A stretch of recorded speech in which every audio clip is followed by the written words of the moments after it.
আপনি প্রীতম ভাইয়া না? হ্যাঁ আমি প্রীতম ভাইয়া। তো সমস্যা কি? কি খবর? এদিক দেখতেছি আপনাকে। আপনি তো আপনাকে চিনি না। ঠিক আছে। তো গাইস, আজকে 21শে ফেব্রুয়ারি ভাষা শহীদ দিবস সংগ্রামের। ভাই আপনি প্রীতম ভাইয়া না? হ্যাঁ আপনি প্রীতম ভাইয়া না?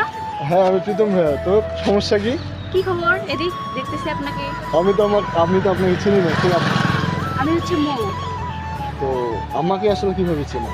আপনাকে এখানে চিনলাম, দেখছি তাই জন্যে। আগে থেকে আমাকে আপনাকে চিনি। নাকি আমার ভিডিও দেখছেন? আপনার ভিডিও দেখছি, আপনাকেও চিনি আমি। ও গাইস, অনেকদিন পর একটা ফ্যান ফলোয়ার পাওয়া গেছে। কি নাম? মৌ। ওকে, আমার ভিডিও মাঝে মাঝে দেখবে, ঠিক আছে? আর লাইক করবে। ওরে, অনেকদিন পর একটা ফ্যান ফলোয়ার পাওয়া গেছে। ওকে, ঠিক আছে, ধন্যবাদ। তো যেটা বলতেছিলাম গাইস, আসলে রাস্তাটা পুরাই ওয়াও সেজেছে এবং 21শে ফেব্রুয়ারির জন্য মূলত সবার হাতে ফুল। আর এই যে শহীদ মিনার, যেটার জন্য আসা আর কি। তো ওকে, টাটা। সব মিলে খুব ভালো লাগতেছে এবং অনুভূতি খুবই বেস্ট। টাটা।